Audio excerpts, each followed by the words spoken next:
पर्व और त्योहारों में व्यवधान नहीं डाल सकता,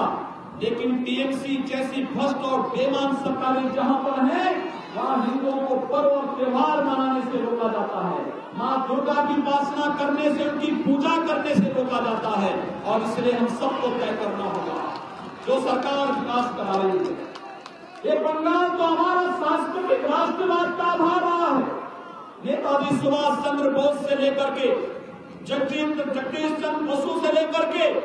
और एक लंबी परंपरा आई है। इस देश को गौरव होता है बंगाल की धरती पर, जब देश के अंदर राष्ट्रगान और राष्ट्रगीत दोनों बंगाल से दिया गया है, बंगाल से परंपरा आगे बढ़ी है। लेकिन आज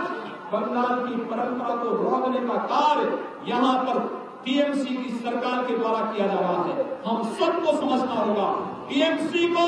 नैतिकता के आधार पर आज के सुप्रीम कोर्ट के फैसले के बाद सुश्री ममता बनर्जी और टीएमसी को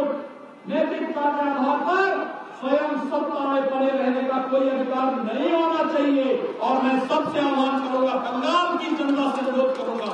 आप सब इस भ्रष्ट सरकार के खिलाफ जिस प्रकार से आगे आकर के लड़ रहे हैं, मैं जानता हूं पंचायत चुनाव के दौरान यहाँ पर जिस प्रकार की हिंसा हुई थी, जिस प्रकार से 100 से ज्यादा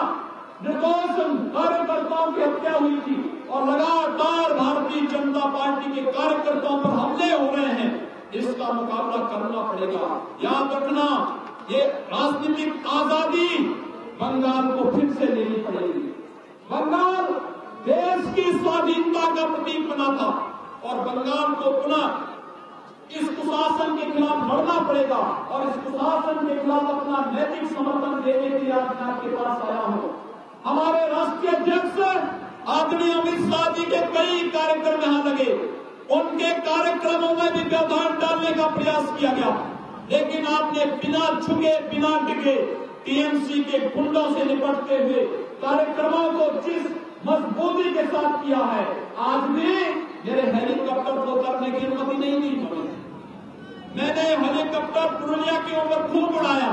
लेकिन कहीं अनुमति नहीं मिली। फिर मैं बाई रोड ही आया, मैंने कहा मैं आपके पास आऊंगा और आपके बीच में आया हूँ, आपका अभिनंदन करने के लिए आया हूँ, आप सबका स्वागत करने के लिए आया हूँ और आपका आह्वान करने के लिए आया हूँ कि मोदी जी के नेतृत्व में हम सबको गौरव की अनुभूति करनी चाहिए। हमारे पास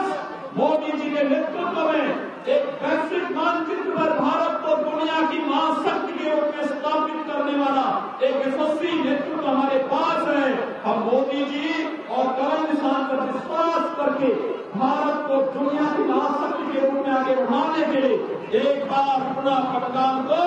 टीएमसी के गुंडागर्दी से, अराजकता से, भ्रष्ट शासन से मुक्ति दिलाने के अभियान के लिए हम सब मिलकर के अभियान के लिए आगे बढ़े। यही आह्वान आप सबका करते हुए मैं आप सबका एक बार पुनः अभिनंदन करता हूँ,